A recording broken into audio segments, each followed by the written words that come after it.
Yo, what's good? It's your boy Tez, and today I'm gonna tell y'all about the time that I got scammed at the gas station by a guy on a bicycle. So, to start the story off, it was just a regular day. It was me, my brother, and our homeboy Adrian, and we were just kind of chilling, thinking like, what should we do today? Whatever. So, we got the idea to hit up our other homeboy Ethan, who lived a few streets down from where we were at the time, and he's no longer with us anymore. So RIP to Ethan. So we went to Ethan's house and we were just chilling there for like maybe, I want to say 30 minutes probably, before we're like, okay, well, y'all want to smoke? Like, I can't even remember who came up with the idea. It was probably like two or three of us at the time, because we were all like super heavy smokers at the time. So super heavy smokers, but not the best well connected. So we went over to his house. We're like, all right, well, let's smoke. So, us being fucking young teenagers, none of us had money at the time. So Ethan's mom wound up overhearing us and was like, okay, well, let me go ahead and throw these young ones $20. So she threw us a dub and we're like, okay, shit, that's cool as fuck. That's only half of our problem now, because we were so young that we did not have anybody who was super reliable that we could go to and just get it anytime, whenever. So not yet. We weren't quite there. So we're sitting there going through, trying to figure out, could you get it from so-and-so? How, does so-and-so have it? And, y'all know the game. Trying to find where we were going to score our fucking button. So nobody else hits us up. Like, nobody's hitting us up. And then Ethan gets this idea, hey, we could hit up this one guy. This one guy's name is Kenneth. None of us have bought from Kenneth before. We don't really know too much about this guy. Ethan knew him through mutuals and had only hung out with him like maybe once. So we're like, okay, I guess we'll go through him, because after we got the money, it was probably like 30 minutes to an hour of us even trying to think. So we're like, okay, time's getting killed. Only the days going by and we're not figuring nothing out. So me and Adrian walk to the gas station where we're supposed to meet this Kenneth guy. And we're sitting there, just walking. And the whole time we're walking there, I'm just getting this like really uneasy feeling. Like there's just, my guts tell me, don't go with it. Something's going to be a little bit off, because being a young kid, dude, everybody who's a little bit older, mind you, this Kenneth dude was probably in like 19 or 20 at the time. So that's already a fucked situation, because, they're obviously going to try to take advantage of that situation. I was just putting two and two together, and I just felt, like I said, something was going to happen. So we went to the gas station, and Adrian's house is right in front of the gas station, luckily.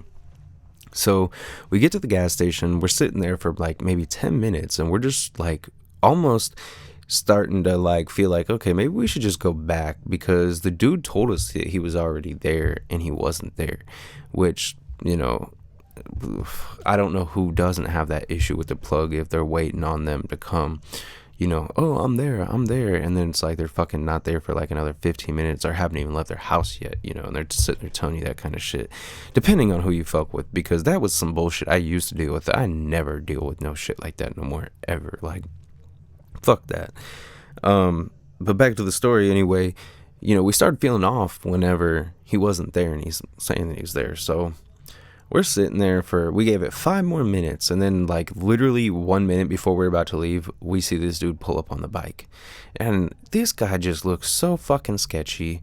Curly white hair, glasses. He looks like a dork, but he's like at the same time fucking like, acting like he's trying to portray like one of these hard street dudes, like sagging his pants and shit like that. And I'm just like, dude, who the fuck did Ethan send us to? Like, that was like the first fucking thing through my head. I was like, who the fuck did he really just send us to?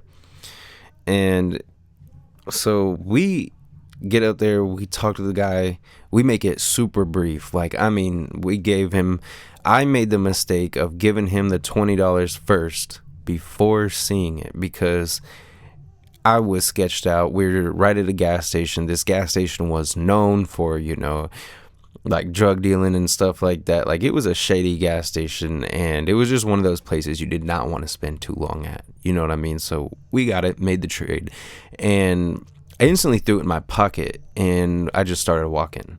Like, I didn't even get too far. I didn't even get past Adrian's house, and I'm just sitting there like, okay, let me stick my hand back in my pocket and start feeling this shit. Now, while I'm feeling this in my pocket, I'm like, this just does not feel like bud. Like, this, I'm instantly, as soon as I touch it, I'm like, we just got fucked.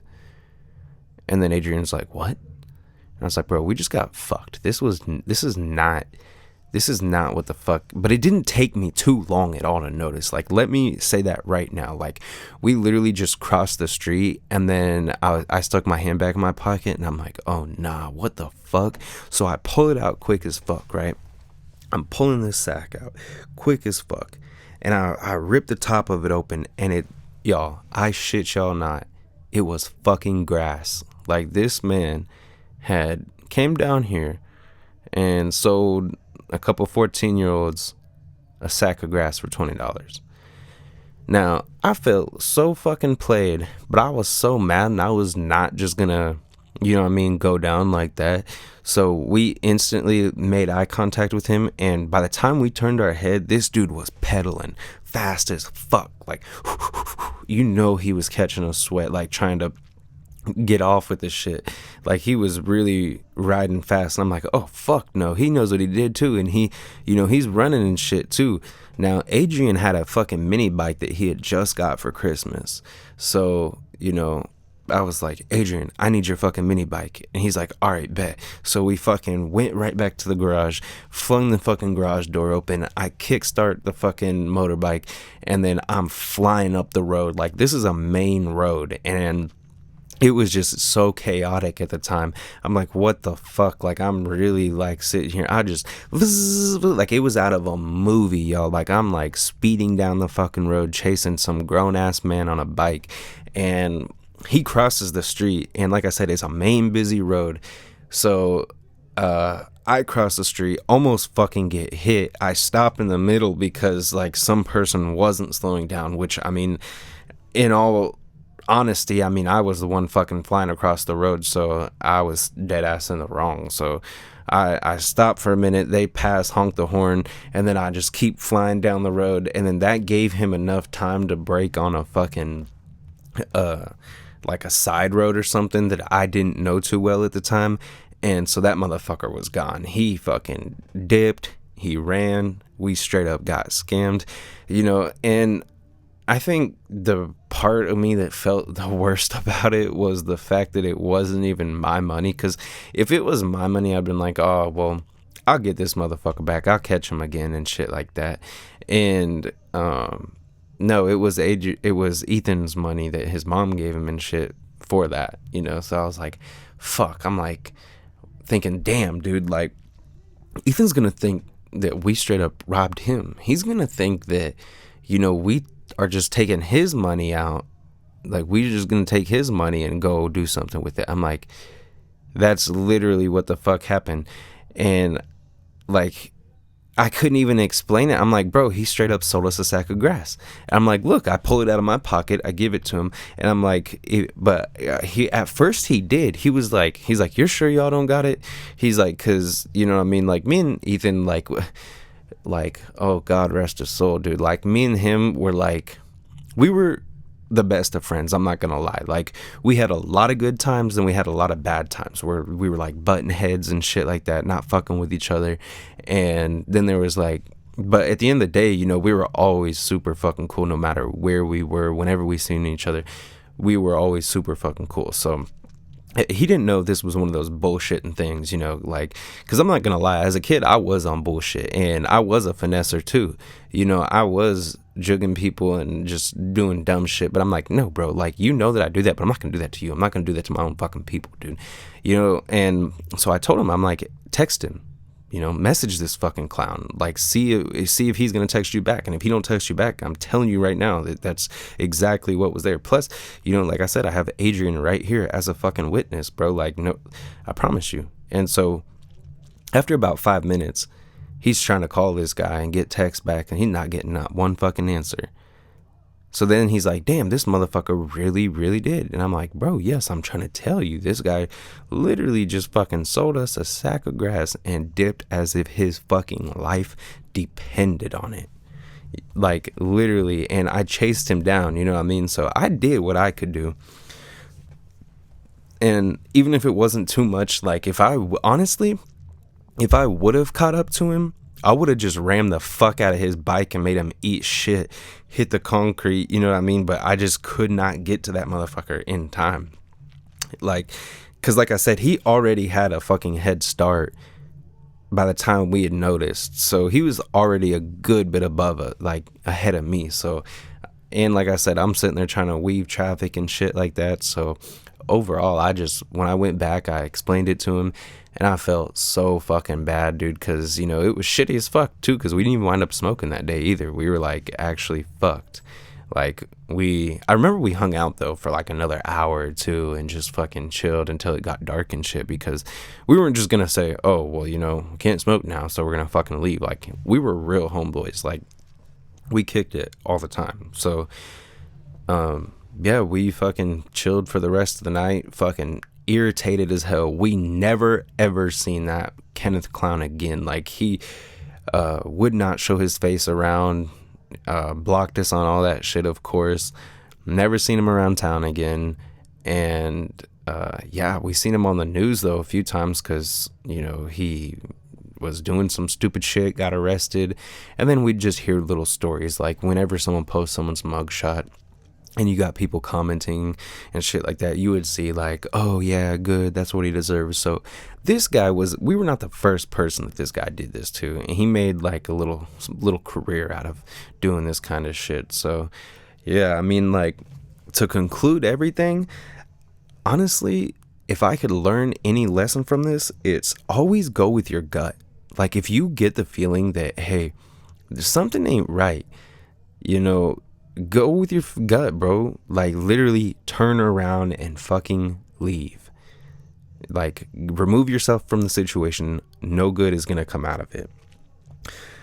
Also, I hate to say it, but make sure that you got a fucking weapon, dude. Like, make sure you got a blick on you. Make sure you got a blade, something, because if you're going to somebody that you never ever met, you don't know what the fuck could happen. They could straight pull a fucking gun on you.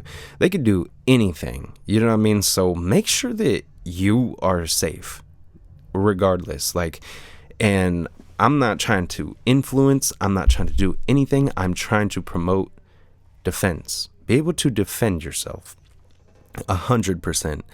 My last take would be, don't buy from anybody for the first time who is on a bike, in a car, or, you know, like, make sure it's somewhere to where you could easily get out of, but they couldn't easily get out of either. You know, like, find some type of middle ground. You know, like, you know what I mean? Like, find a middle ground. And then, most importantly, just don't buy from somebody that, again, you don't know. Don't buy from somebody who is a friend of a friend. If, you know, just save your money.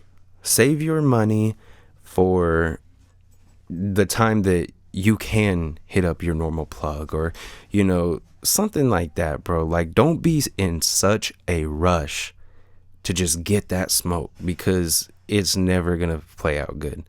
There's so many times that either I would slightly get skimped, or, you know, it just wouldn't be the best bud ever, because I was so eager to try to get it right then and there. You know, it's like the convenience, just, oh, now. It took me a little while, you know, to realize, like, hey, fuck that shit. Just get one good source, lock in, and stick to them, you know, straight up. Like, yeah, that's honestly what I could take back from that whole experience. Also, check the bud before you buy it, especially if it's from someone new. If y'all have ever experienced anything like this, leave it in the comment sections. I want to hear about it. If you enjoyed the video, like the video, share it with a friend who you think might think the shit's funny, or, you know, maybe they could learn from it. And then subscribe if y'all want to see more videos like this one. Thank y'all.